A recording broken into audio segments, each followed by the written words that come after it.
Garay hizo, sí, bien, bueno, y Candela Safinambuy de la carrera de fotografía.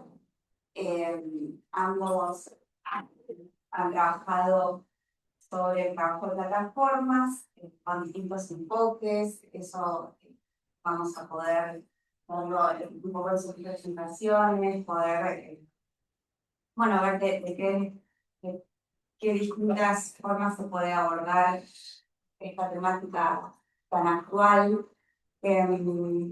Y vamos a organizarnos un poco haciendo, ellos van a dar sus trabajos y después vamos a abrir a un espacio de conversación.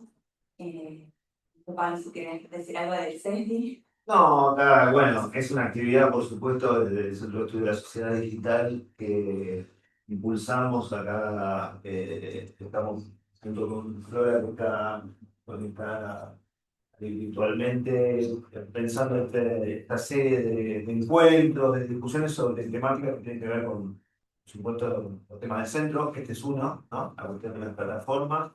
Las plataformas, en este caso, en relación con el trabajo, ¿no? Que es un punto, a ver, evidente para lo que estamos acá, pero no siempre es el punto de conexión inmediato sobre el tema de las plataformas. Y tenemos el placer de tener a los dos estudiantes recientes o no tan recientes, graduados, con estas temáticas, con tesis que algunos otros conocemos por haber sido participado de la evaluación. Son trabajos muy buenos. Es un orgullo también que los graduados de la UNSAM ya inmediatamente estén al corriente de las discusiones recientes, pensando en temas sumamente actuales. Entonces nos gustaba también que tengan el espacio para ampliar la presentación a la esfera, digamos, circunscripta de su momento de graduación y que sea un poco más conocido el avance de sus trabajos y cómo, si continúan con la investigación, de qué manera, porque obviamente que son temas que casi semestralmente pues, necesitan una actualización. Bueno, en este caso vamos a escuchar las presentaciones tanto de Ignacio como Candela con mucha atención. Y bueno, simplemente preguntarles quién quiere empezar y como gusten. Yo no tengo problemas como vos prefieras. Bueno, sí, Bueno, ¿hacer yo? Bueno, dale, no hay problema. Bueno, Ignacio, si querés contarnos, bueno, contarles a todos el título de tu tesis, qué pasó, Bueno, como cómo no. fue todo el proceso, si querés vamos a dar los resultados para que la Bueno, gente quede un poco antes más. que nada, muchas gracias Pablo, Caro, Flora por la invitación y al CESDI. Fue muy interesante, digamos, volver a releer la tesina porque como vos decís, Pablo, yo en mi caso la presenté en octubre del 2023, vos la evaluaste y mi graduación fue en diciembre. Y es un tema, como bien decís, que requiere cierta periodicidad. Pero bueno, ahora también voy a mencionar algo al respecto de por qué creo que todavía es relevante hablar de la regulación, que es, acá presento el tema, que es la regulación del trabajo de reparto por plataformas durante un contexto de crisis sanitaria como fue el de la pandemia, el aislamiento, concretamente del ASPO, que fue ese primer periodo quizás el más duro entre marzo del 2020 y febrero del 2021. Entonces, de alguna manera, lo que indagué en este trabajo de grado fue de qué manera se buscó o qué respuestas se dieron para dotar de protecciones a estos trabajadores en un contexto tan particular como fue el de la pandemia. Y en cuanto a, antes de meterme específicamente en el trabajo, eh, creo que ahí fue central el acompañamiento de Lorena Poblete, que dirigió el trabajo, porque si bien hoy es un tema que por ahí está bastante más en agenda, cuando yo comencé con los talleres de tesis, de tesina acá en la Escuela de Ideades, en 2019, era como un tema muy novedoso todavía y era difícil encontrar producciones como locales que abordaron el tema, más allá de algunas reflexiones tal vez más teóricas, ¿no? El famoso libro El capitalismo de plataformas de Smith y demás. Entonces, en ese sentido, digamos, hubo como un acompañamiento que fue fundamental para mí porque me orientó en un momento donde era muy complejo encontrar algo que pudiera servirme como antecedentes del escenario local. Bueno, si les parece, si quieren comienzo, no sé si tenemos la PPT ahí, mano. No. Vamos Ah, bueno. preparándola. Caro, ¿crees que te habilite o te pase la... Ah, ahí ya la estamos viendo. ¿Se ve bien? Acá se ve bien.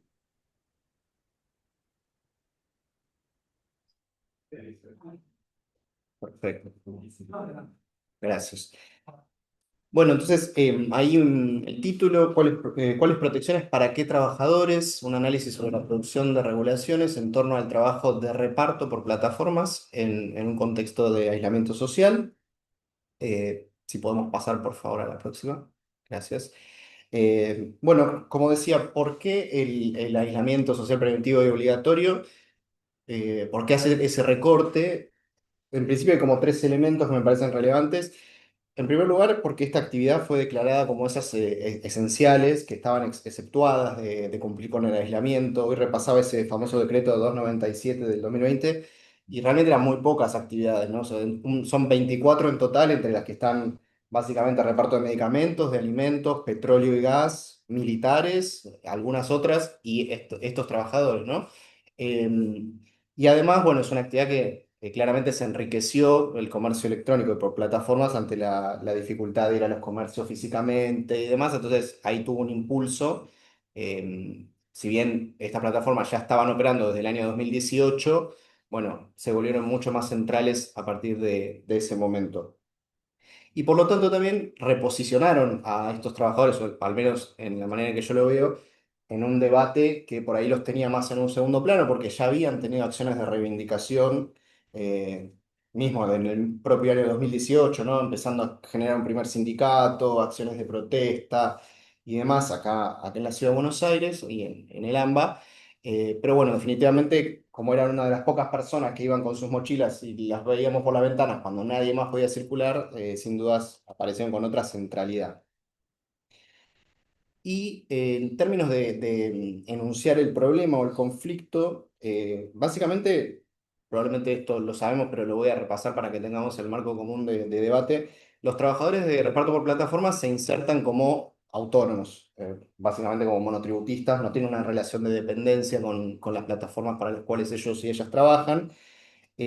Por lo tanto, bueno, en un país como el nuestro, en el cual el marco laboral, por lo menos hasta hace no tanto, digamos, tenía una centralidad tan importante en cuanto a un montón de derechos, bueno, esto los excluía claramente de muchos de ellos, de estos estándares mínimos que menciona ahí en la tesina de la Ley de Contrato de Trabajo y las demás.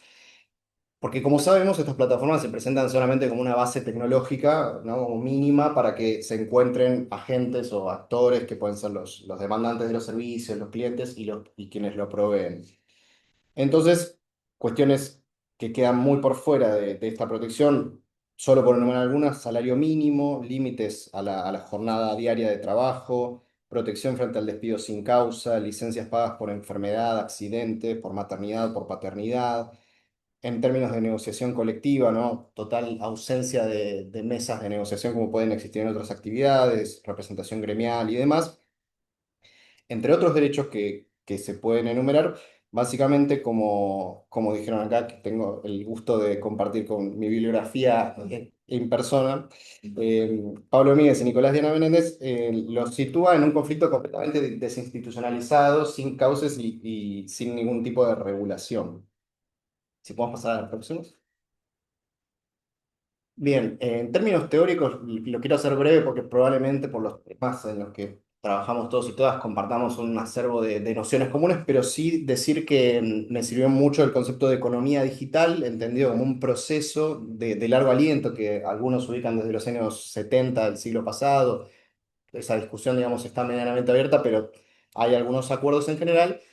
Decía como un proceso de incorporación de la tecnología y los datos a distintas actividades para la producción de bienes y servicios, digamos, no como un área específica de la economía, como un sector más de la economía, sino como una cuestión transversal de incorporación de tecnología y datos.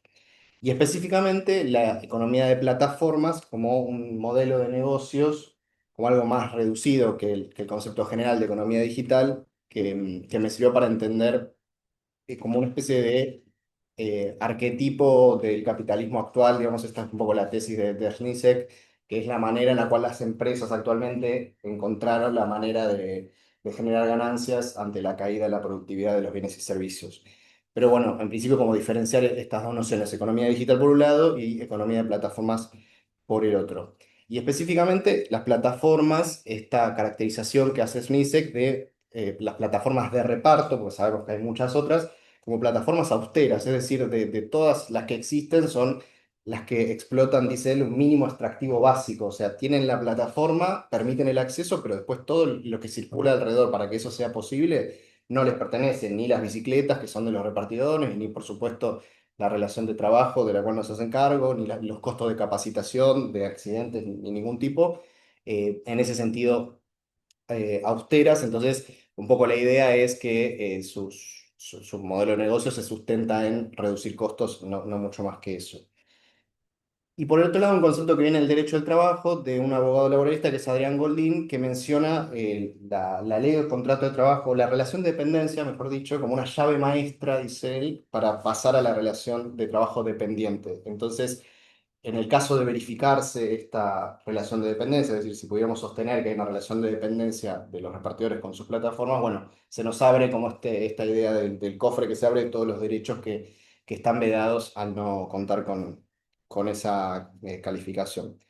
Y brevemente, yendo a lo que hice yo, digamos, específicamente, los aspectos metodológicos, bueno, me dediqué al análisis cualitativo de documentos normativos sobre el trabajo de reparto por plataformas.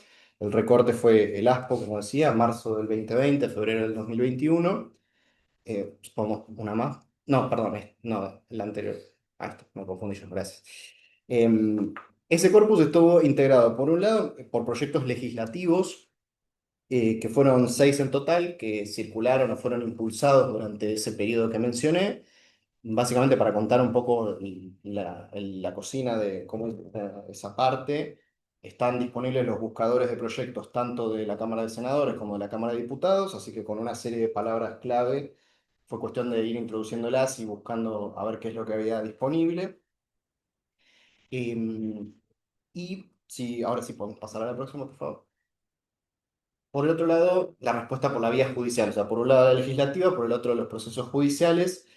En ese caso, hay un sitio de búsqueda de expedientes del Poder Judicial de la Nación, que se puede filtrar por el fuero, que en este caso que es la Cámara Nacional de Apelaciones del Trabajo, y ahí hay un filtro en el cual uno puede poner cuál es la parte demandada, entonces ponemos el nombre, la razón social de la empresa, que puede ser Rappi o Reparto Ya, porque el nombre de pedido ya es ese Reparto Ya, y de esa manera encontrar cuáles eran las demandas iniciadas por trabajadores y trabajadoras, ¿no? En ese momento de la búsqueda había más o menos unas 200 en total, como 100 para Rappi, 100 para Pedido Ya. Entonces ahí era cuestión de ir leyendo el documento que abre esos procesos judiciales, que es la demanda de la persona que inicia, que es el trabajador o trabajadora, y a partir de ahí haciendo un filtro sobre en qué momento habían sido despedidos, porque recordamos que durante el ASPO regía la prohibición de despidos para los trabajadores en relación de dependencia. Bueno, con ese filtro aplicado, aparecieron 36 causas en total entre las dos. De esas 36, finalmente, con la dirección de Lorena Poblete, decidí quedarme con tres, que no pretenden ser representativas de todas, pero sí, como voy a contarles en unos minutos, tienen algunos elementos que me parece son interesantes de mencionar. Si vamos a la próxima, por favor. Hola. Bueno, entonces, decía, la pregunta era, al leer estos documentos, cómo se intentó producir normativa a través de dos vías, legislativa y judicial, sobre las protecciones en el trabajo de reparto por plataformas. En cuanto a los proyectos legislativos, hay 6 en total. Algo que me parece interesante decir antes de comentarlos es que el trabajador y la trabajadora de reparto aparece como una especie de arquetipo, y esto lo dice la idea, digamos, la encontré en un paper reciente de un investigador de La Pampa, Héctor Sánchez, en un artículo de Trabajo y Sociedad, que lo que encuentro es que es como un arquetipo el trabajador de reparto por plataformas cuando uno aborda los proyectos legislativos, porque si bien son proyectos que no son específicamente para este universo, cuando hablan de trabajo por plataformas, concretamente están pensando en los repartidores, no están hablando de las miles de actividades que se pueden hacer a través de plataformas, ni los conductores, ni las personas que pueden limpiar casas o las que pueden hacer obras de plomería, etcétera. O sea, concretamente es como la idea que se tiene es regular la de este tipo de trabajadores de reparto. Cuando analicé estos proyectos, un poco mi idea previa, mi prenoción era como, bueno, sabemos que la ley de contrato de trabajo tiene mucha gravitación en nuestro país, otorga un montón de derechos, la relación dependiente, entonces probablemente los proyectos que inserten a este tipo de trabajadores dentro de la ley de contrato de trabajo van a ser los que más protecciones otorguen y por el contrario, los que generen estatutos específicos probablemente otorguen menos protecciones. Esa era como la idea con la que yo fui a abordar los documentos, pero finalmente encontré que no era una relación directa. No necesariamente aquellos proyectos enmarcados en la ley de contrato de trabajo eran los que más protecciones le daban a todo el universo, ni por el contrario los estatutos eran los que menos protecciones daban. Me voy a llevar del machete para contarles un poco los proyectos que están un poco sintetizados ahí, entre los que buscan que que esta actividad, que este trabajo de reparto por plataformas esté como un capítulo o un título de la ley de contrato de trabajo ya existente, que son los dos primeros. Las soluciones son bien distintas, ¿no? El de Lovera, que es el primero, el 2500 del 19, lo que encuentra es, cuando uno lee la fundamentación es que tiene una noción de qué tipo de trabajadores son, como vulnerables, trabajadores explotados, que están expuestos a situaciones de dominación por parte de estas plataformas y por lo tanto una solución más clásica proponen, bueno, que sea un título dentro de la ley de contrato de trabajo, este tipo de trabajo, con salario mínimo, obra social, jubilación, protección contra accidentes, una solución más vale clásica dentro de ese marco. El que también lo marca dentro de la ley de contrato de trabajo, el 5545 del 2019 de Medina, por el contrario, tiene otra concepción. En la fundamentación lo que encontramos es que habla de personas emprendedoras que necesitan cada vez más libertad, están encontrando nuevas formas de trabajo, entonces lo que se necesita es un marco actualizado, quedó vieja la ley de contratos de trabajo, pero bueno, entonces lo que él va a proponer en su preproyecto es que solamente queden enmarcados en la ley de contrato de trabajo aquellos trabajadores que pacten una exclusividad con la plataforma para la cual trabajen, el resto serían trabajadores autónomos. Lo cual es un poco extraño en el sentido de que es como que se sabe que en general trabajan para más de uno, o sea, es muy extraño que elija un repartidor hacerlo solo para Rappi o solo para pedido ya, es como poco frecuente. Saliendo de estos preproyectos que se destinan a enmarcarlos dentro de la ley de contrato de trabajo, estaban los estatutos especiales, ¿no? Y ahí también hay como una variedad en cuanto a las protecciones. Por ejemplo, el 0821 de Marcelo Koenig habla en la fundamentación de trabajadores desprotegidos frente a poderosas corporaciones. Cita a un abogado laboralista, Piasek, que habla de vínculos de vasallaje que establecen las plataformas, formas de deshumanización laboral.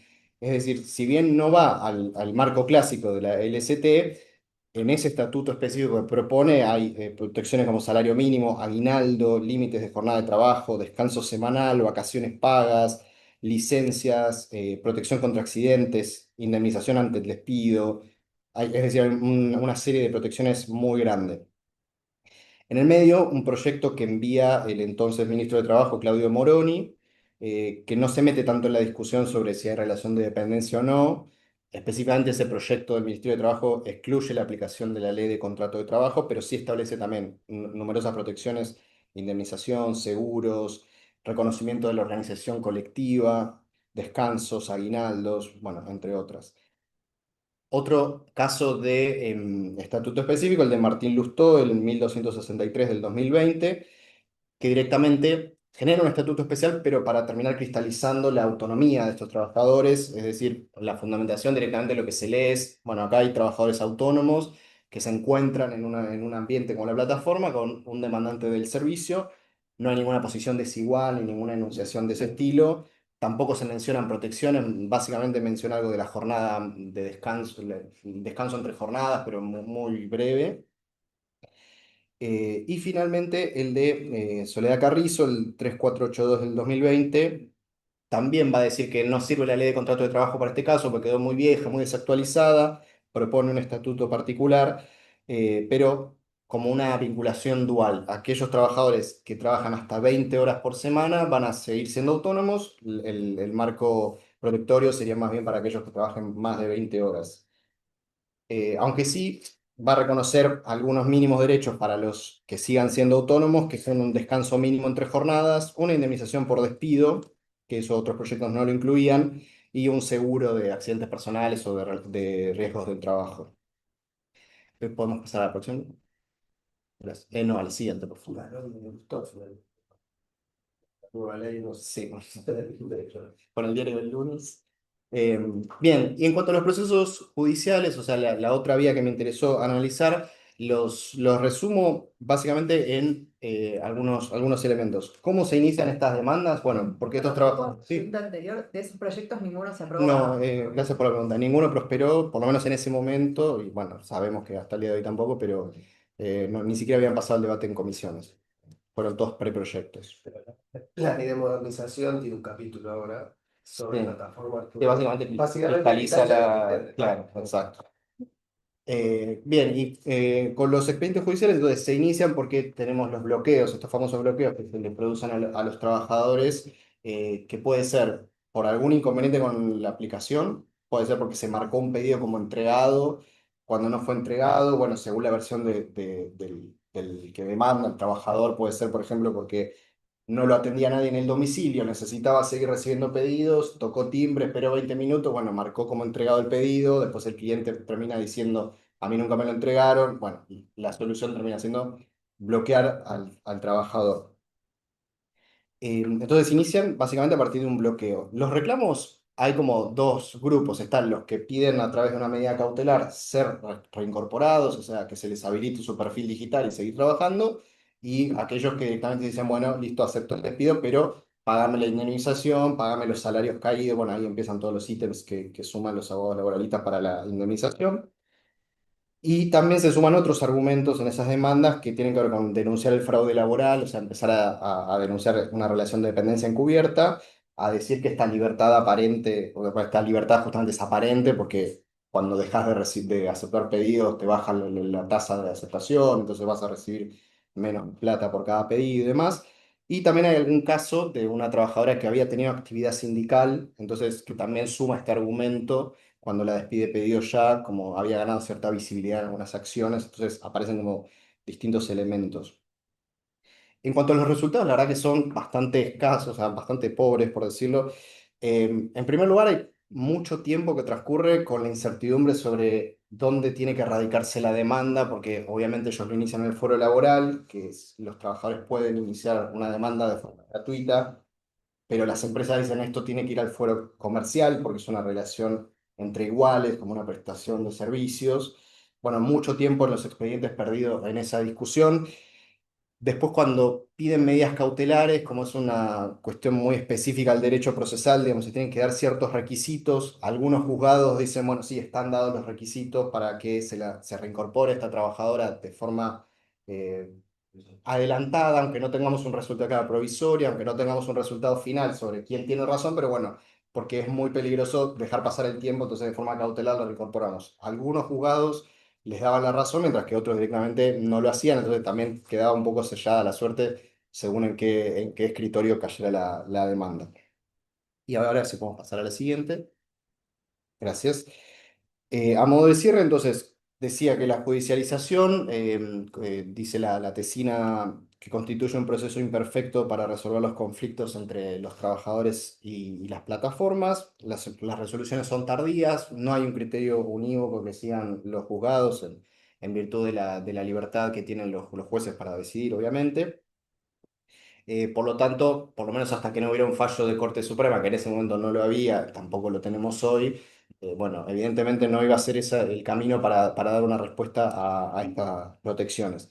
Y en cuanto a la vía legislativa, hubo, como vimos, soluciones propuestas diferentes, ley de contrato de trabajo, estatutos especiales, y la relación tenía más que ver con qué tipos de trabajadores se mentalizaba el legislador que armaba ese preproyecto que estaba tratando de proteger. Es decir, aquellos que concebían trabajadores más desprotegidos, más librados al dominio de las plataformas, posiblemente buscaran mayores protecciones, más allá de la herramienta que después propusieran. En cambio, aquellos que estaban más del lado de pensar, bueno, igualdad de condiciones, un trabajador autónomo que quiere más libertad y un marco normativo actualizado, probablemente dotara de menos protecciones a este tipo de trabajo. Y por último, entonces, lo que podemos decir es que faltaría algún debate para zanjar la discusión sobre si realmente la relación de dependencia es la llave maestra para habilitar una serie de derechos o si se puede pensar que el centro de imputación, como dice Goldín, sea la condición de trabajador, más allá de cuál sea la definición sobre la relación de trabajo específica, y si se pueden dar algunas protecciones mínimas, menos, para, para este tipo de trabajadores sin pronunciarse sobre la relación de dependencia o no. Bueno, muchas gracias.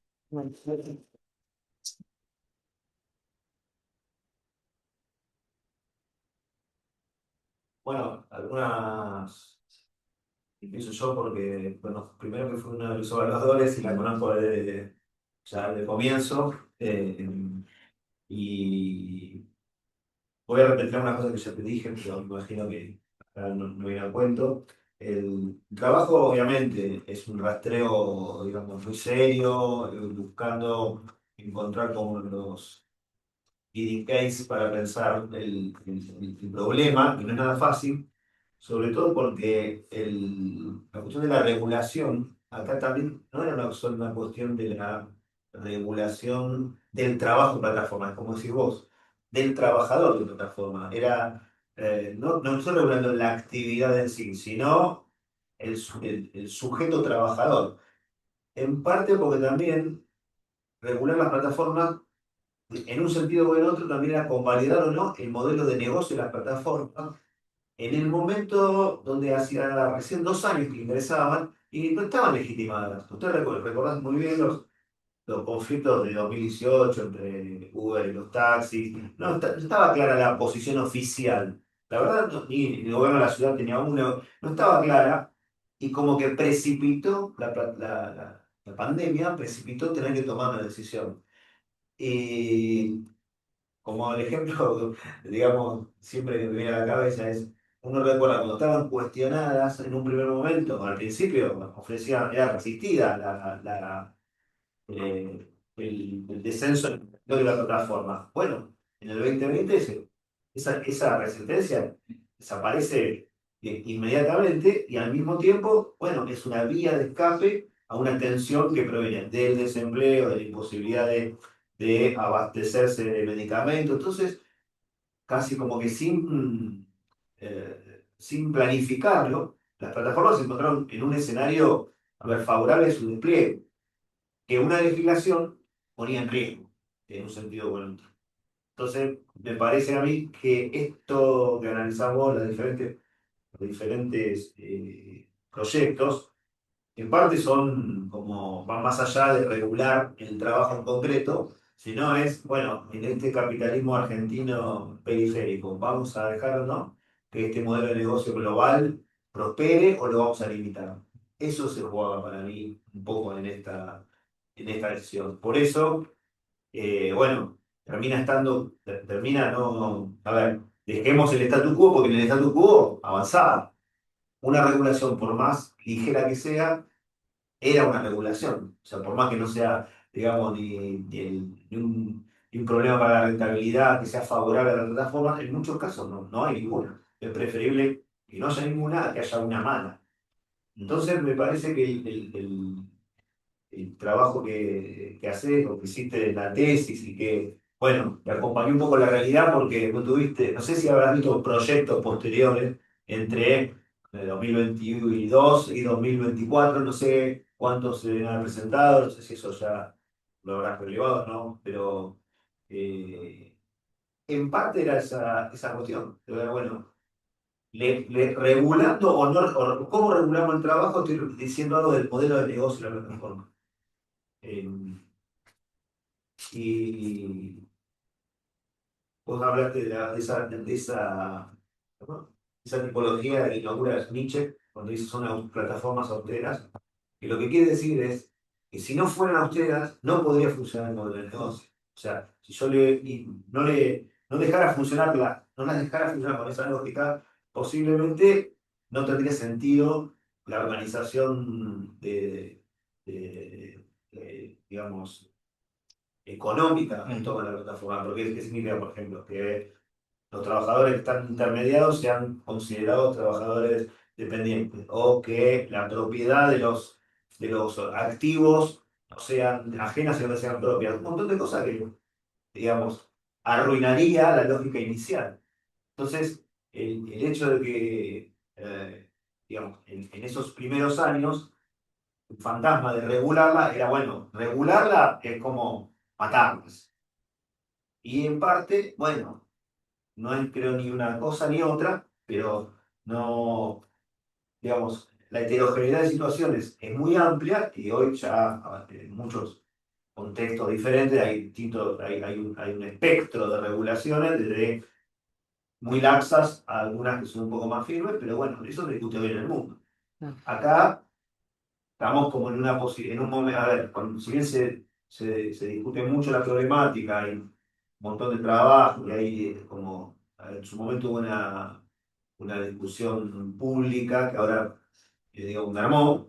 Bueno, finalmente no hay ninguna, salvo, como dice Nico, ¿no? El proyecto, el apartado de la ley de modernización que no, digamos, no es un avance para el lado de los trabajadores y tampoco es una gran innovación a lo que para lo que estaba sucediendo.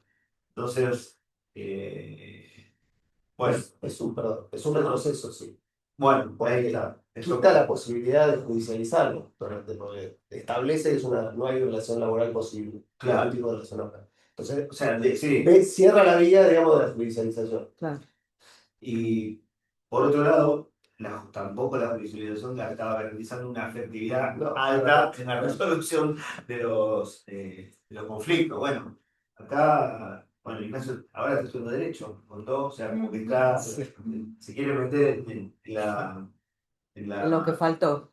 Claro. Sentar jurisprudencia. No, bueno, seguramente, a ver, como estimulado por intentar como profundizar en bueno, en la forma de mirar el problema, que tuviste desde que te graduaste, bueno, estás avanzando, seguramente vas a seguir sacando, digamos, trabajos en esta línea. Yo ahí lo que te quería consultar, bueno, primero esto, si después de haber terminado, te relevaste proyectos posteriores al pedido, o si tenés como, hubo, yo me imaginaba, yo no lo hice, pero mi imaginación es que se presentaron muchos más. Por ahí estoy equivocado. En realidad hubo no tantos. Digo, o sea, a ver, yo conozco dos o tres, pero por ahí, si vas a hacer la última base de datos, había un montón más. ¿Fuiste a ver eso después del periodo? Lo encontré ahora justamente como decías al comienzo, actualizándome un poco sobre el tema, en un artículo que hace un análisis de los preproyectos un poco más amplio, en 2015-2023, Sí. por lo que presenta ahí su autor, hay proyectos posteriores a estas fechas, pero como que el núcleo, de hecho tengo la cita porque me llamó mucho la atención, que dice que los puntos de partida que toman los proyectos legislativos posteriores son idénticos a los que estaban en este periodo. Además, cuantitativamente son mayores cuando hace la organización por año de presentación. Sí. Bueno, lógicamente los que pasaron durante la pandemia fueron la mayor cantidad y después se replicaron algunos. No podría decir cuántos porque no lo tengo presente, pero que más o menos versaron sobre las mismas dimensiones. Sí, son dos o tres más. Como Tondo, creo que presentó uno, Petaz, creo que tenía otro, pero también todos iban por la misma línea, digamos. Pero O sea, no había fallo trabajos judicial, independientes. algún fallo No, judicial que para sentar jurisprudencia y a partir de ahí algún juez pueda tomar eso como referente para el resto Claro, no. de las demandas. Y no sé, porque algún fallo debe haber habido. Hay fallos, pero en la provincia de Buenos Aires pero, ahora, claro. en la justicia. Claro, pues se puede tomar como La Corte. un precedente para, bueno, sentar jurisprudencia y habilitar al resto de los reclamos judiciales. Sí, pero como un precedente está ahí en el sentido de que no va a ser obligatorio para el siguiente juez, ni siquiera en la misma provincia de Buenos Aires. Entiendo que no hay una Porque obligatoriedad. él fue. como decir, Claro, tiene que ver el ¿no? juego. La discusión, mientras no hay una ley que diga, no, esto es parte del derecho laboral, Sí, ¿no? Se abre la claro. discusión. Es como queda como meramente Sí, interpretativo, bueno, depende del juez sí, que Y vea. ahora, pues, la ley de formalización, dice, no es parte del derecho laboral, es civil o comercial. Eh, así que,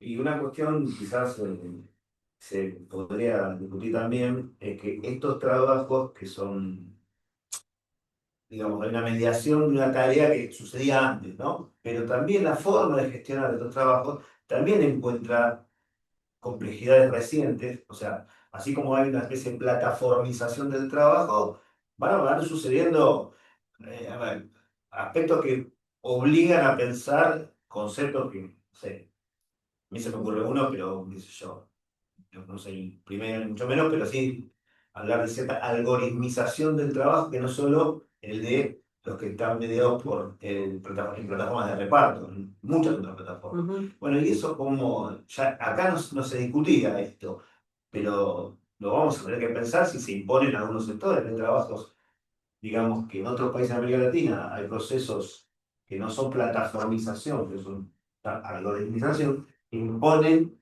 dinámicas realmente que Que son diferentes. son, Igual son más profundas. en la pandemia obligó a muchas plataformas a resignificarse y a cambiar un montón de modelos y de agregar Sí. un montón de herramientas para ayornarse al contexto imperante, ¿no? Acá lo que quiero decir, por ejemplo, en sectores como o sea, retail, los supermercados, que el trabajador vive pegado no solo pegado al teléfono, a métricas que son terribles, o sea, es el trabajo el que era antes el mero el repositor de supermercado, tiene una lógica que son, Sí. digamos, terribles, que de expandirse a otros sectores, ahí sí habría que pensar una verdadera regulación que es mucho más grave que esta, porque en términos de los involucrados, el número de involucrados, a ver que son importantes, pero estamos hablando del sector servicios, de un volumen de empleo alto que podría, digamos, ser objeto de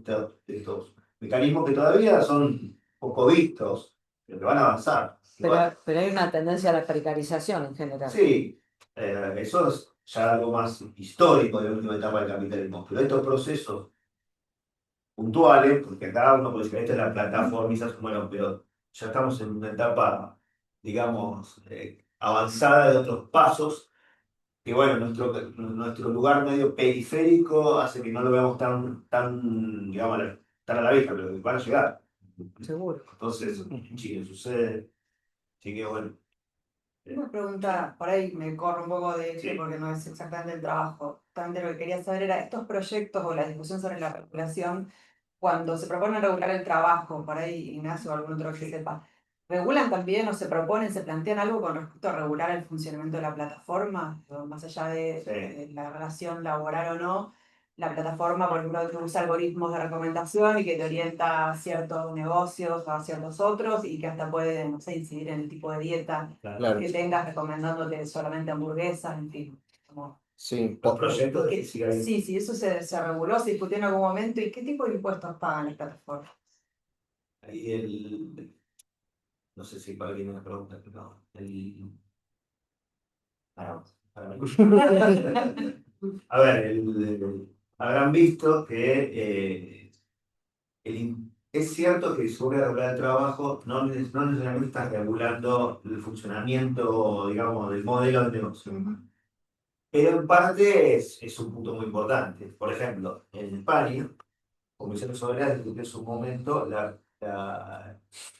y hubo un avance en esa dirección de que los sindicatos auditen o puedan auditar la programación de los algoritmos. Eso es muy difícil. A ver, pensémoslo con concreto. No es fácil eso, de a ver cómo está armada digamos, pero bueno, aparece como un intento digamos, de transparentar la caja negra, por decirlo de alguna manera. Pero prácticamente no es tan sencillo. Pero ahí estamos hablando a ver, como en relación al trabajo.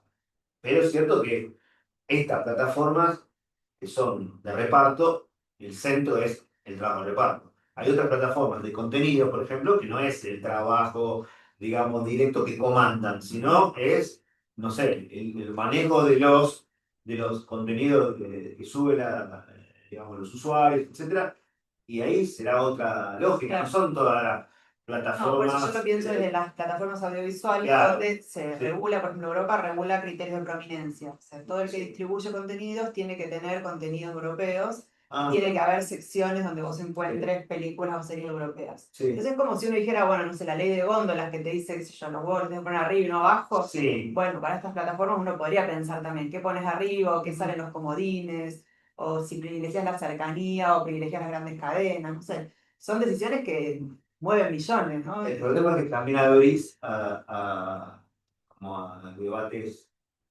globales, porque por ejemplo vos decís que eso, las normas de la OMC no les gusta que vos tengas Mm. requisitos de contenido nacional, por decirlo de alguna manera, en una actividad que es internacional global.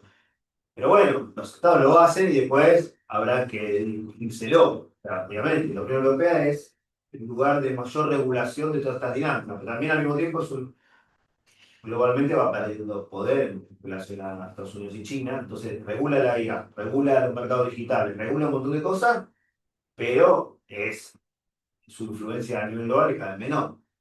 Y no te olvides que una de las ventajas que se ofrece cuando se habla de, no sé, de crear un hub de inteligencia, todo esto es en realidad, acá no te vamos a regular.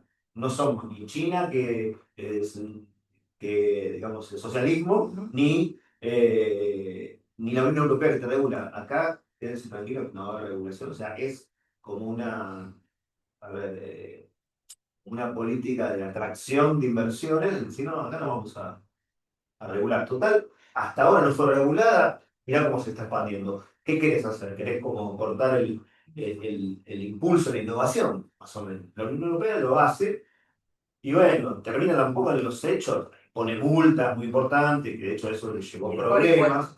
Sí, también. Pero bueno, ahí de vuelta, la lógica de cobro de impuestos de empresas que son globales, tampoco es fácil, incluso para los estados desarrollados. Piensen, ¿cómo se llama? Las empresas que tienen domicilio, cambian de domicilio, no tienen, ¿cómo se llama? Red con, Paraíso fiscal. no, la mayoría o muchas de ellas terminan no teniendo la sede, parece fíjate dentro de Estados Unidos, más que se van antes claro. Bueno, entonces la fiscalidad no solo es qué voy a grabar, sino, digamos, cómo ante una organización que tiene la capacidad de movimiento que tiene y se vuelve una complejidad para los propios estados. Entonces son todas cosas que hace 10 o 15 años no estaba en la cabeza del Estado poder, digamos, mm, prever cómo se iba, que estas empresas van a tener la relevancia que tienen y cómo hago para, a ver, de alguna manera, aunque sea, participo de esa ganancia que están teniendo al resto de la sociedad. La verdad, están en relación las fracciones del capital líderes previas, tienen una ventaja fenomenal, y la van incluso ampliando. Eso es, o sea, las plataformas hoy en Estados Unidos, las empresas, las Big Tech, te definen hasta el mismo Trump la agenda. Entonces, esto antes no pasaba. Con Silicon Valley y los demócratas, bueno, tenía un margen de maniobra mayor el gobierno. Hoy tienen un peso y ya son más conscientes de su propio poder político. Son jugadores políticos ya abiertos. Antes eran más solapados. Hoy, Palantir, ¿cómo se llama? OpenAI. Bueno, habrán leído el manifiesto este. Sacaron el Palantir la semana pasada. Bueno, ya son actores políticos globales. Entonces, vamos más allá. En Buenos Aires. Bueno. O sea que la plataforma, además del trabajo en plataforma, la plataforma como lógica de organización del capital también es un aspecto que, digamos, no, estamos asistiendo a su expansión y lejos de ver su poder reducirse, está creciendo, está creciendo. Bien, yo les propongo la hora, son casi las 15, si quieren avancemos con la presentación de Candela. Están levantando la mano. Sí. Perdón. Tenemos un comentario de Lucas. Hay un comentario del... Sí, Bueno, Lucas, cualquier cosa complementás o tomás la palabra. Lucas dice, parte del problema con la legislación y la regulación del trabajo y la aparición de estas plataformas es la construcción previa de un nuevo sujeto, el emprendedor, que rompe con la lógica del trabajador en relación de dependencia. Lucas, no sé si vos querías sumar algo o alguna pregunta o comentario en esta dirección. No, que me parece, hola, buenas tardes a todos, perdón. hola. Que me parece importante también pensar, o sea, aparte de cómo venían hablando de la legislación y de cómo las aplicaciones operan, para evitar este tipo de legislaciones, también me parece que previo viene como una construcción también de un sujeto, de este sujeto emprendedor, que ha pegado bastante en la psiquis de la gente y de esa idea de individualidad y de romper con las lógicas tradicionales de la relación de dependencia, no mucho más que eso, pero bueno, esa es como mi idea por ahí. Perfecto, sí, sí. Bueno, la tesina de Candela habla un poco de ese tema y no sé si les parece podemos comenzar con ella, ¿no? Em, la tesina de Candela se llama Yo me saco adelante solo, subjetividades, experiencias y sentidos del trabajo en repartidores de la economía de plataformas. Bueno, es una etnografía, yo diría etnografía de lo digital, no solo por el objeto de estudio, sino porque hubo cierta inventiva metodológica de parte de Candela para poder abordarlo de forma etnográfica. Ella se hizo trabajadora, repartidora, interactuó con la plataforma durante 4 meses. Sí. Así que bueno, nos va a contar un poco sus hallazgos. Sí. Bueno, gracias, Caro. ¿Querés que me quede ahí para pasar? La paso Sí, como vos ah, quieras. sí. Más cómoda. Capaz porque no sé cuándo voy a hacer cuando para eso. Perdón, pasa que no sé, no puedo decir nada. Es ahí, bien, bueno, ¿cómo están? Primero gracias por invitarme a Pablo y a Caro. Y bueno, yo primero para hacer una aclaración,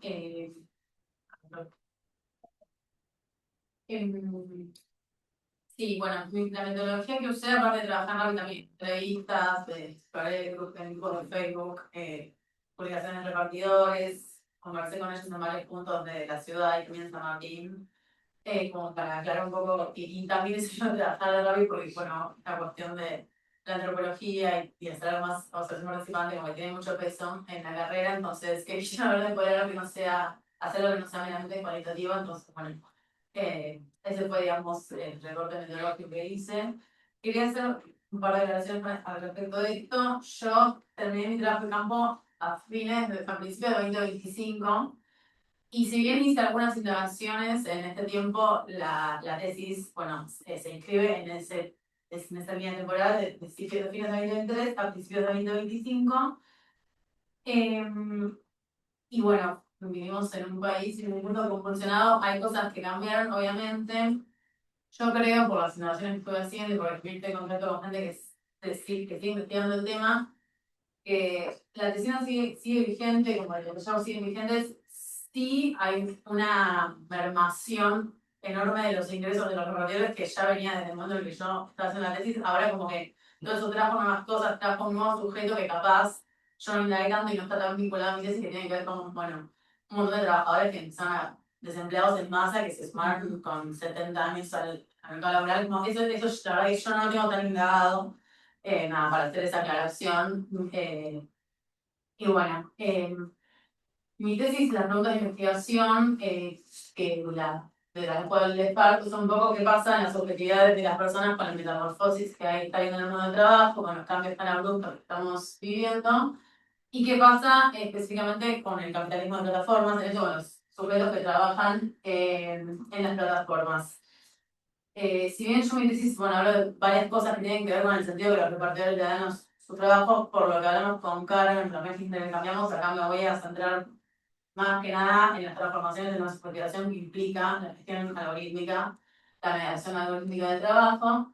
Y bueno, la pregunta que estructura mi tesis, que surgió un poco del trabajo de campo que yo hice, es qué sentido le dan los repartidores de sus trabajos y por qué los suelen caracterizar desde sus valencias positivas, que es algo que yo me encontré en el trabajo de campo y fue de las cosas que más me llamaron la atención. Bien.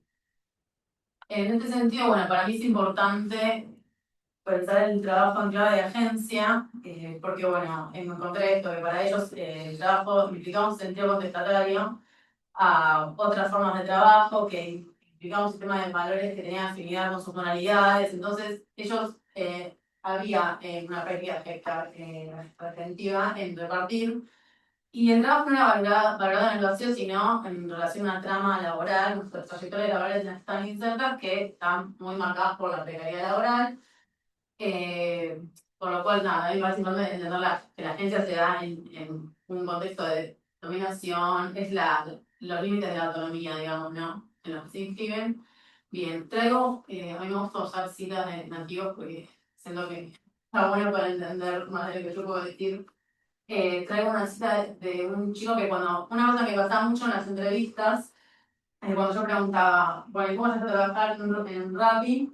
Aparecía, y bueno, yo venía a un trabajo que todo lo que tenía malo para decir del trabajo anterior, es como que la valoración positiva se construía como, está muy pegada a la cuestión de la negatividad de las experiencias previas. Este es Dylan, un repartidor de 18 años, que trabajaba en los 16, cuando le pregunté, bueno, ¿cómo trabajar en Rappi? Me contestaba, el año pasado tenía un trabajo en relación de dependencia, en blanco en una fábrica de telas, era encargado de depósito, tuve problemas de salud, más que nada en la espalda, porque la red era muy mala, la red social era muy mala.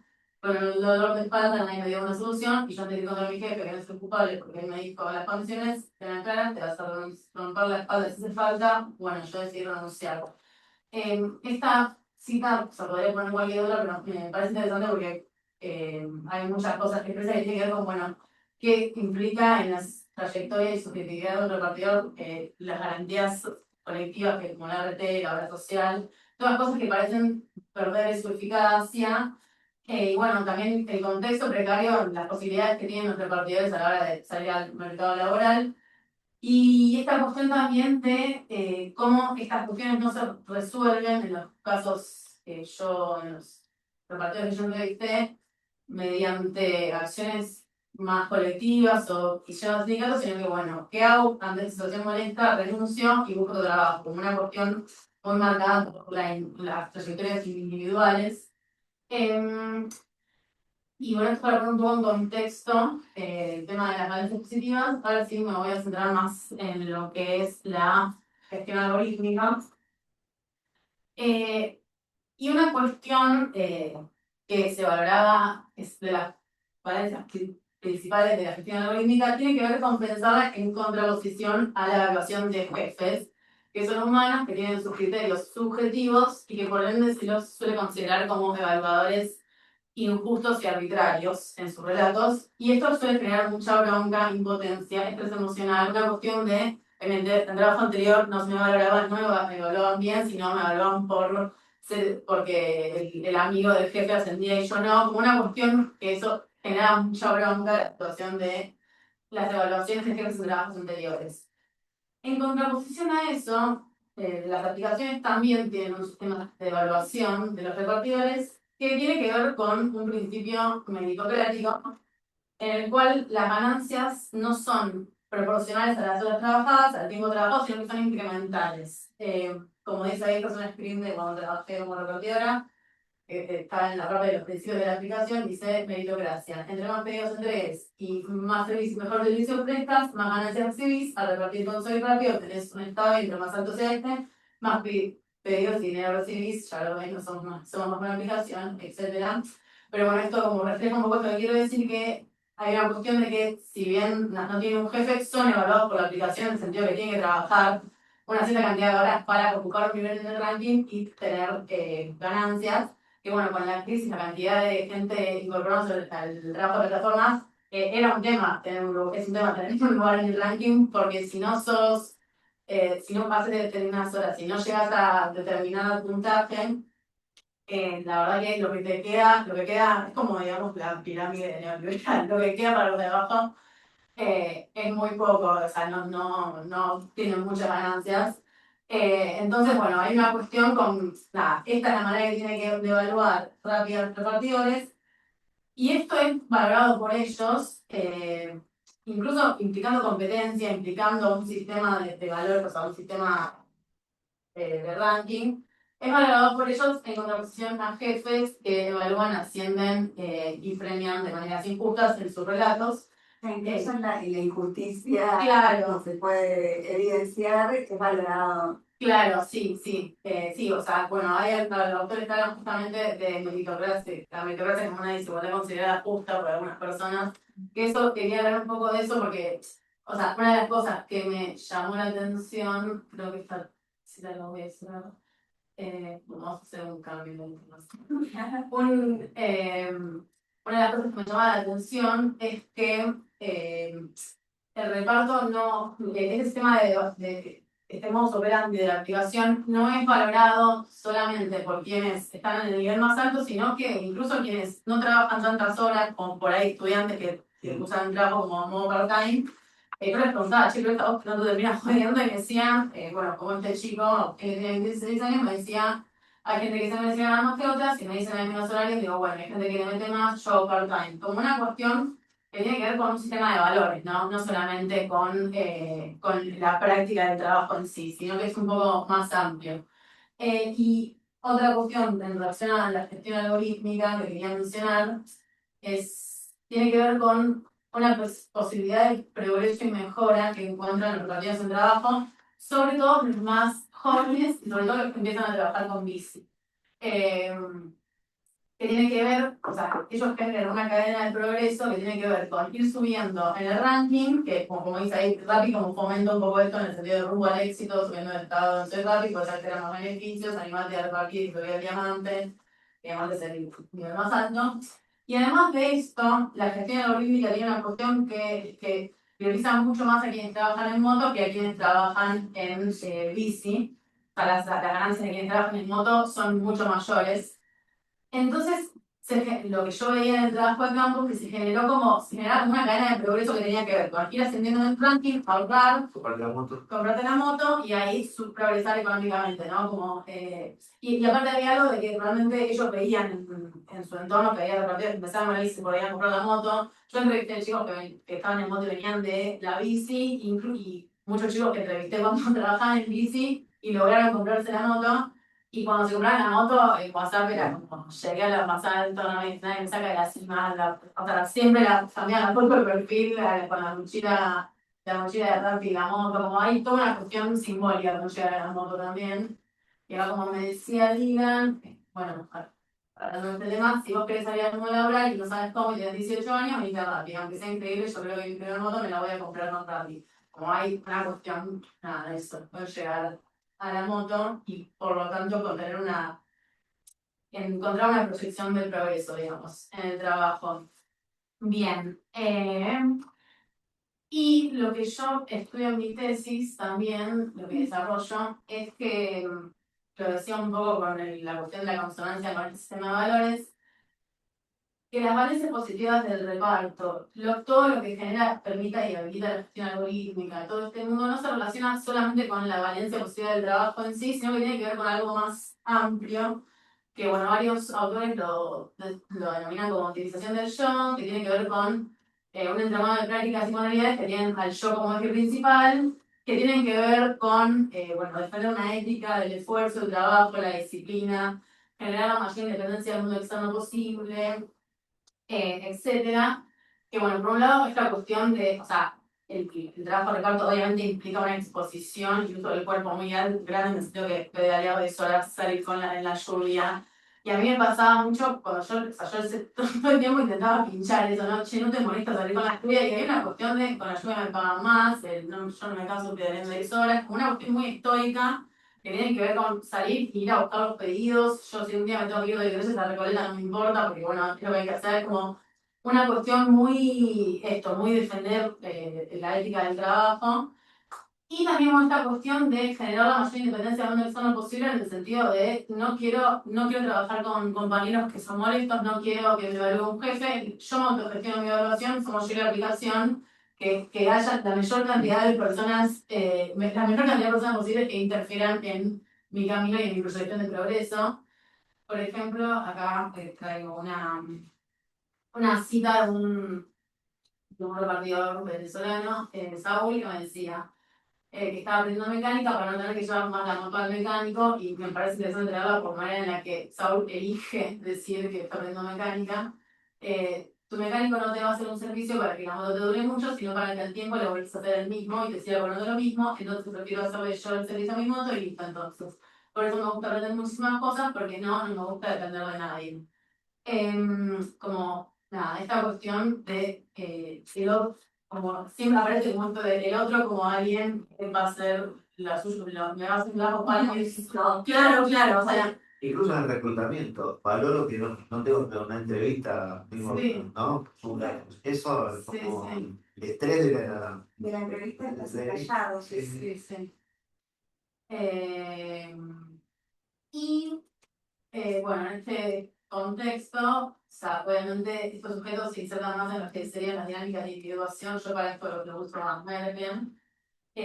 Y no esperan ni utilizan, digamos, garantías colectivas. La mayoría de los repartidores no, bueno, todos los repartidores que entrevisté, ninguno había ido a movilización. A movilizaciones, sé que, o sea, por eso yo me embarco en mi campo, digamos, sé que hubo movilizaciones de repartidores más que nada por temas de seguridad, igual en distintos lugares del país, pero bueno, la gente con la que yo hablé, era una de las cosas que siempre preguntaba incluso a quienes, ni siquiera a quienes entrevistaba, quienes hablaban en la calle, y nadie tenía ni ganas ni idea de ir a una movilización.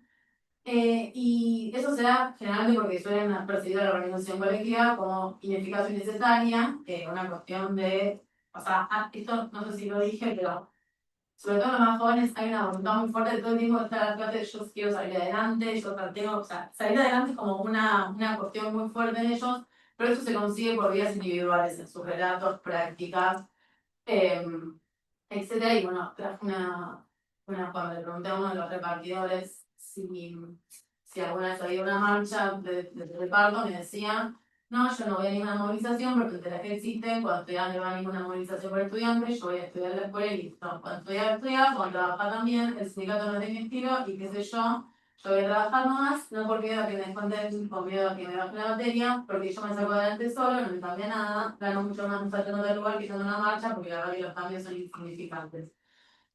Como esto, bueno, condensa un poco el tema de qué les pasa a ellos con la organización colectiva. Y en ese sentido se inscribe, bueno, lo que yo veo en relación a la regulación estatal, qué piensan ellos de que regulen su trabajo, y generalmente lo que aparece es, por un lado, miedo, porque sienten que si el trabajo es regulado, al final se van a ir, hay un fantasma de lo que pasó en España que no quiero que pase acá, como aparece mucho eso.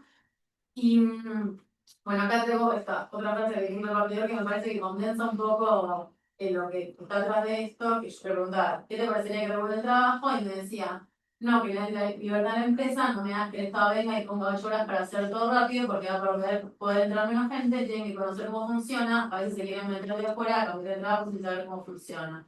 Poner el frente de izquierda, proponer horarios fijos, si están en blanco y los repartidores no quieren eso, habría mucho menos trabajo. Y acá hay un tema con esta cuestión de no me vengas que el Estado venga y ponga ayudas porque va a poder entrar menos gente.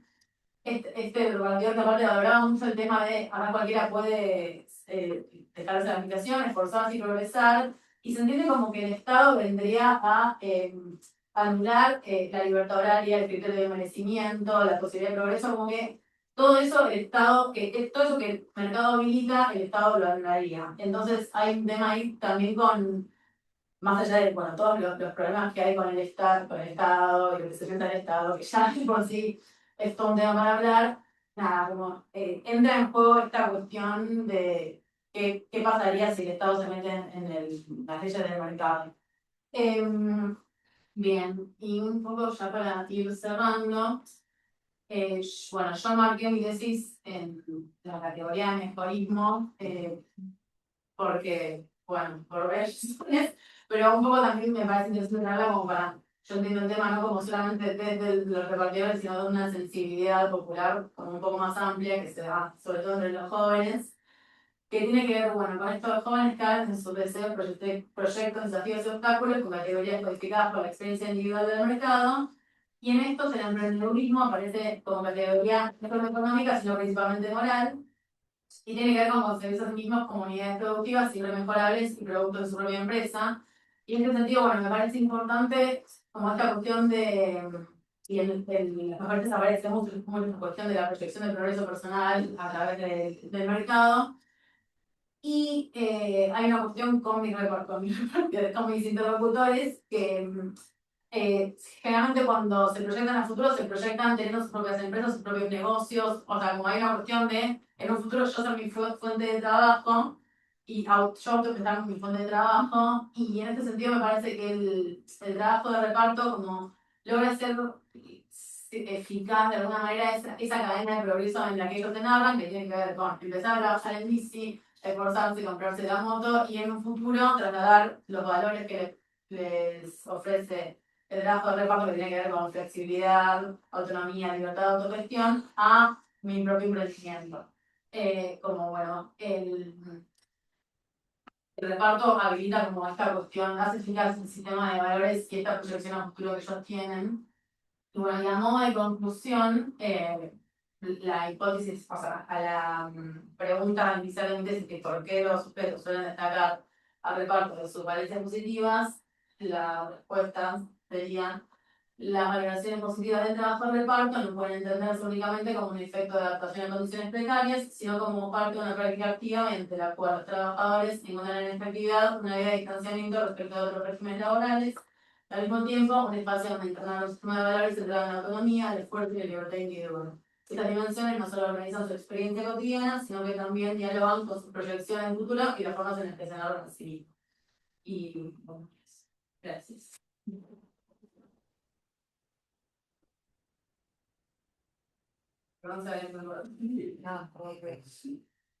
Me parecía interesante, bueno, todo interesante, pero en relación a veces pensamos la tecnología como determinante, ¿no? Muchas veces se piensa como determinante, bueno, las plataformas entonces ahora están determinando que el trabajo sea así, así, pero a través de este tipo de tecnologías o de profundidad, de llegar a las personas, podemos ver y demarcar un poco más qué hay detrás y bueno, y ver que estas ideas de progreso y demás están atrás, o sea, vienen antes. Estaban antes que la. Estaban antes y esto viene como a solidificar, como dice Kant, ¿no?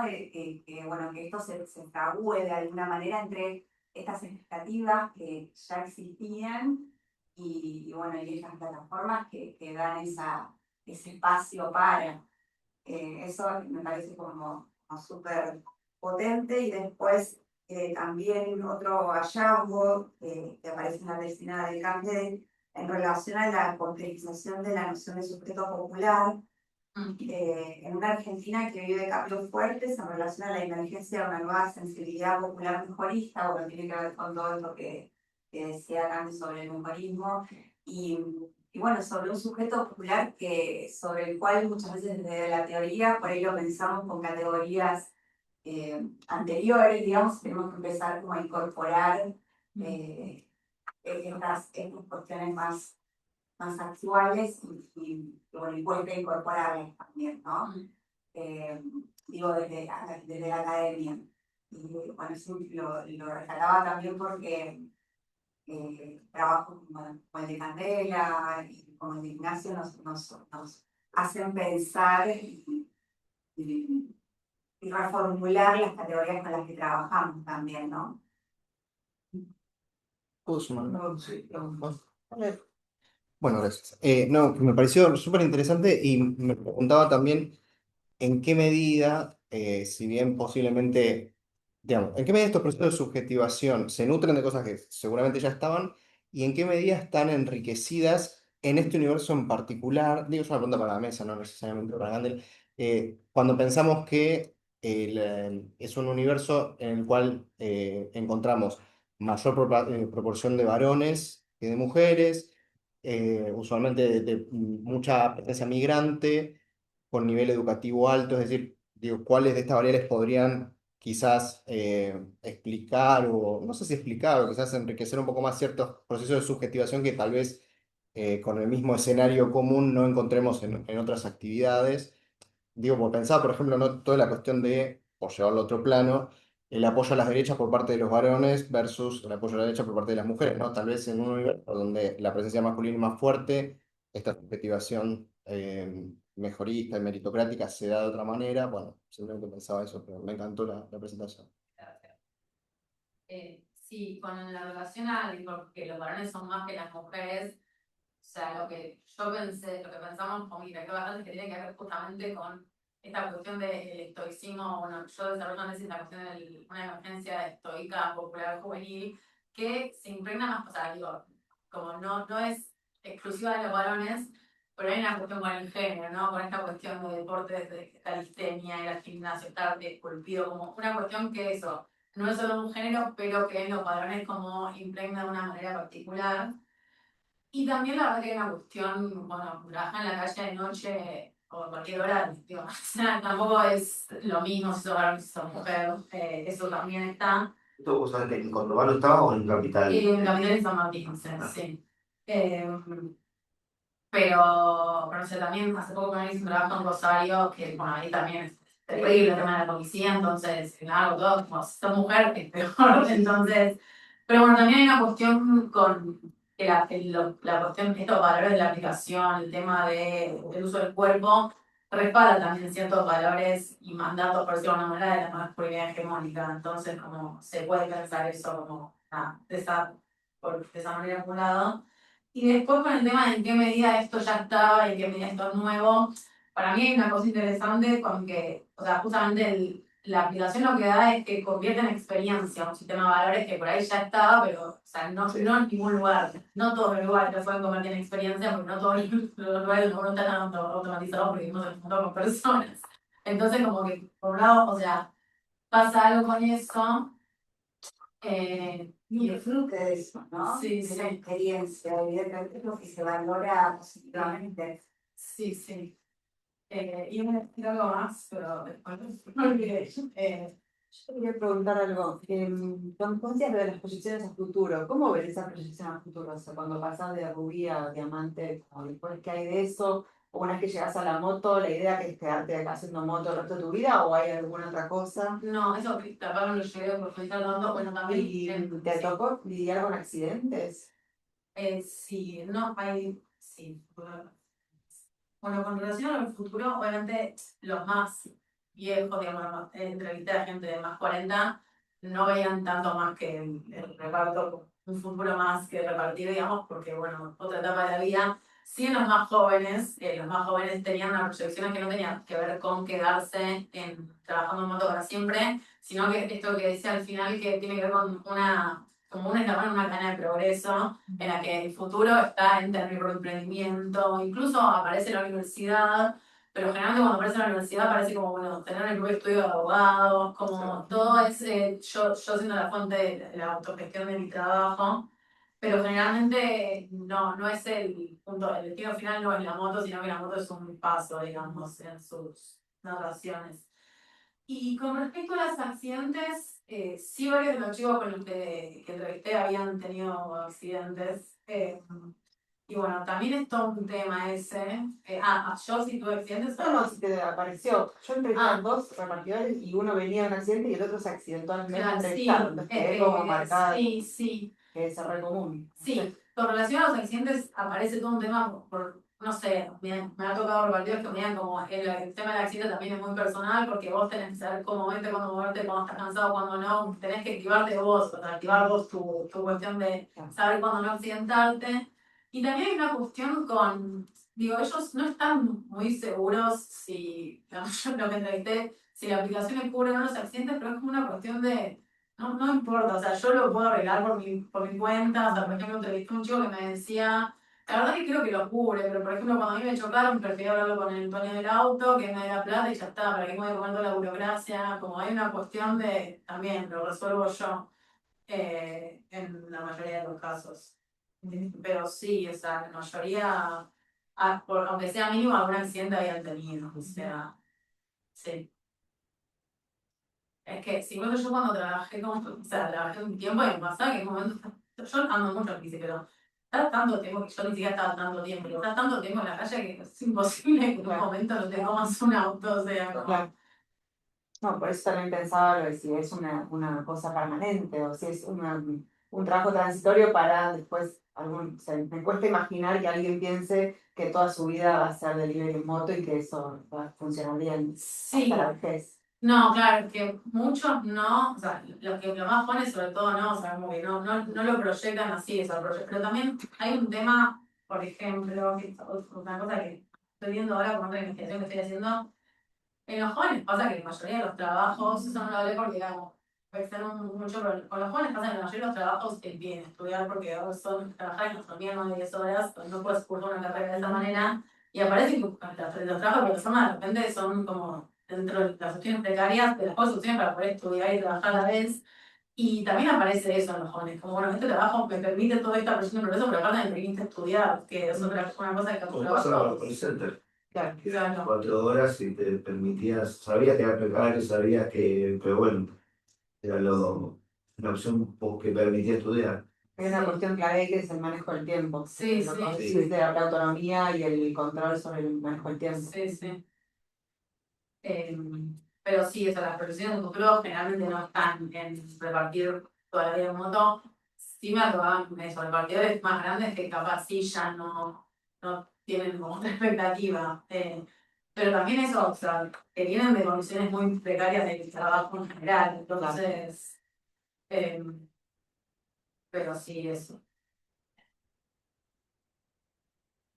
No, yo como una cosita más. Ahí está. Roja. Ah, claro. Voy a hablar. Abrí el micrófono si querés. ¿Cómo están? ¿Se me escucha ahí? Sí. Genial, perfecto, porque este micrófono suele traicionar. Primero, gracias a los dos porque las exposiciones estuvieron muy buenas. Y después una pregunta para vos, Candela, porque veo que mencionas mucho como la aplicación, ¿no? Como estas personas relacionándose directamente con la aplicación, no con una persona. Eh, ¿Vos percibiste en alguna de las conversaciones que tuviste alguna cuestión de decir, ok, esta aplicación es en realidad una interfaz que me da una empresa que está conformada por personas? ¿Hay personas que están detrás del diseño de este algoritmo? ¿Hay una conciencia en ese sentido? ¿O es simplemente, bueno, la aplicación y señalarla como uno tal vez mira los Andes y dice la montaña, ¿no? Como algo que más natural o naturalizado? O sea, sí, yo creo que sí hay una conciencia de eso, pero realmente no se piensa mucho como el tema de la gestión humana. Y sí hay Ujú. esta cuestión de, bueno, o sea, si necesito un humano, hablo con el soporte de la aplicación, el soporte me va a contestar, que yo hablaba mucho con el soporte porque decía, bueno, acá es ahora que no me pero como ellos tienen un soporte humano para temas puntuales, pero no se habla mucho del. Si es un algoritmo mejor. Claro, y bueno, el humano cuando no puede el algoritmo que. Pero eso, o sea, yo creo que sí hay conciencia, pero no se piensa como. O sea, hay algo de que ellos piensan a la aplicación como una experiencia automatizada, o sea, no piensan que hay alguien que está interviniendo en no, a Juan lo quiero mejorar porque me cayó bien, como que eso no se piensa que puede pasar. Yo no sé si pasó o no, o sea, pero es lo que ellos me decían en sus experiencias, digamos. Incluso, porque o sea, me ha pasado de chicos que me dicen, el algoritmo también comete errores, comete fallas, te bloquea cuando tiene que bloquear, pero no se lo percibe como una hecho injusto que hizo un humano y como no genera esa broma que tipo la puta madre mi jefe, no sé qué, o sea, es como un algoritmo que falló y falló conmigo como podría haber fallado con el otro. O sea, Claro, así entiendo. Y después una cosa que venía pensando con esto que decías de salir en la lluvia. Eh, Porque digo, también el decir, como el mistificar esa técnica para usar como un término más común, Tal vez si vos tuvieras un jefe, tipo si trabajás de cadete en una pizzería y está lloviendo a cántaros y le decís, esto es un riesgo para mi vida, teniendo un jefe humano tal vez lo decís, ¿no? Entonces también juega esa cuestión de que la interfaz sea lo único con lo que se interactúa en el día a día, ¿no? Sí, o sea, la verdad que hay una cuestión muy, porque yo con lo de la lluvia también a mí me daba como bastante cosa. Y yo les preguntaba a ellos y digo, estoy como, nunca es, no, sí, me tengo que cuidar, o sea, claro, o sea, hay los días de lluvia, lo primero que dicen es, hay buenos días de lluvia, como que para mí tiene que ver con una cuestión histórica de decidir, o sea, no, o sea, los días de lluvia, mejor, llueve mejor para mí, o sea. Es un desafío. Claro, es un desafío, eso. Como que ellos lo viven, lo narran así, por lo menos. Así Bien. que Genial. Y una última, solo porque me da curiosidad, en realidad yo nunca he profundizado en el tema repartidores, entonces no sé cómo se maneja, pero todo lo que es coberturas médicas y seguros, por ejemplo, obviamente porque estamos hablando de gente que está usando sus propias herramientas para trabajar, eh, eso es una inversión que ellos hacen, que consideran, dicen, che, sé que voy a usar la moto todo el tiempo, por ejemplo, y se pagan un seguro mejor o van como de entrada con lo que ya tenían de antes, en la bici no sé si les requieren un seguro o no para poder empezar a trabajar, pero digo, eso también es inversión que parte de ellos, sí, sí, obviamente, sí. no va a estar cubierto por ninguna aplicación o ningún reconocimiento de la situación laboral. No, de hecho, cuando yo trabajé que me lo habían yo como repartidor, cuando trabajé en Rappi, como que te ofrece contratarte Swift Medical, ¿qué? Nadie lo toca. No, pero te lo ofrece ahí uno bien, o sea, gracias. Y después, Rappi no te pide nada, Pedido ya te pide un monotributo, por eso los jóvenes generalmente van a Rappi porque Pedido ya tenés que tener un monotributo. Pero eso, sí, no, o sea, las aplicaciones, eso, no, es como decir a él, o sea, no invierten mucho en costo, digamos. Bien, genial, muchas gracias. Bueno, no sé si estuvo bien.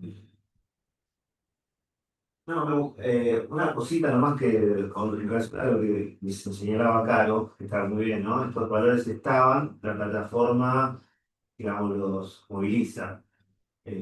Bueno, no, parece como que todos estamos de acuerdo. Y yo le gusto que esté diciendo que las plataformas son las que condicionan esa, un montón no, pero algunas que me llaman la atención, pues yo también me pregunto, pero esto no es como, no es que la tecnología produce esos valores, sí, pues me gusta que no, en ningún momento hubo la tentación de decir, mira, con estas técnicas yo promuevo la competencia, mira, el tipo sabe que no le va a llegar el pedido, yo estoy al lado del que pide y yo sé que no me va a llegar, por algo, no me va a tocar a mí. Entonces, sé que hay un montón de dispositivos como para que inducir a competir con otros, como que era una... A ver, el resultado ese era como, a ver, lo propio de la gestión algorítmica, no que existían previamente los valores, Ujú. y esto me parece que acá está claro que no, ¿no? Pero es un punto en el intermedio, ¿no es? Mira, porque también, vamos a decir, la idea del emprendedorismo no apareció en la plataforma, ¿no? De 30 años por lo menos, y, digamos, y se ajustaba a un montón de otros procesos que digamos, ahora como que está subrayado, pero no nació para los trabajos de los últimos 10 años. Ya existe como lógica de, digamos, hace 20, 30 años por lo menos. Y ahora, bueno, acá se ve como consolidada, pero bueno, Pero digo, sí hay como un coagenciamiento de las exactamente. decisiones, o sea, Sí, sí, sí. no es que te está determinado, o sea, no es que vos no tenías esas ideas antes, las que Claro. pero en la interacción con el algoritmo hay una coagencia que vos no No, estás dando el permiso. claro, lo que digo, los estudios que son más de gestión algorítmica al final casi que produzco este sujeto. Y esto es un poco lo que me parece que está bueno. Claro, discutirlo, ¿no? Sí, sí, sí. Y con este tipo de trabajo se puede Sí, justamente discutir. Así que felicitaciones a los dos. En realidad. Un aplauso.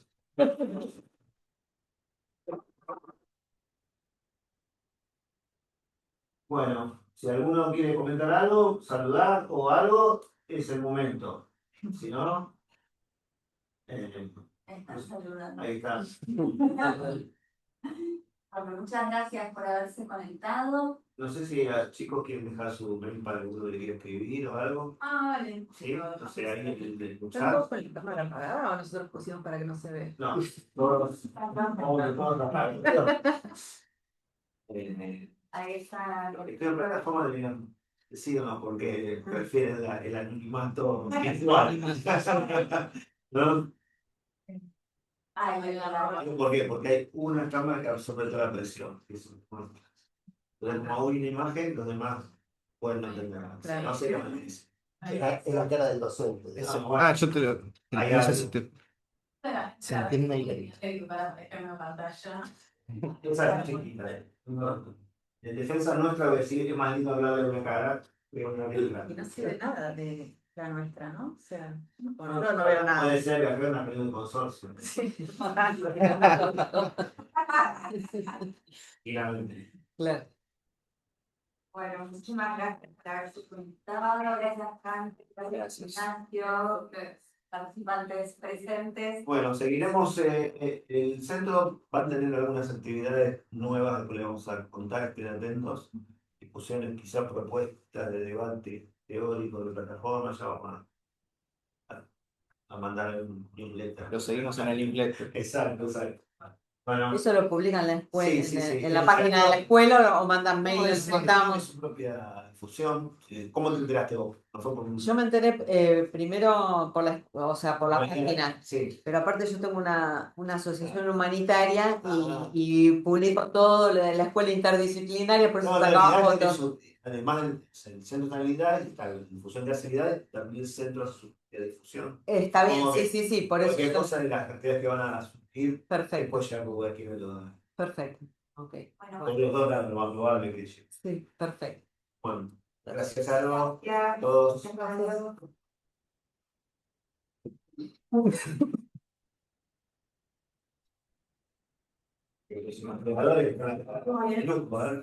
Sí, público del grupo. Pues. Tanto Marina como Nicolás. Acá, perdón. Sí, Oh, sí, estoy viendo, tal vez lo hacemos con el pero estoy viendo bien cómo lo estimo todavía. A pesar del doctorado, usando las materias, no sé qué voy a hacer en el técnico. Ah, Sí, eso yo lo quiero. pero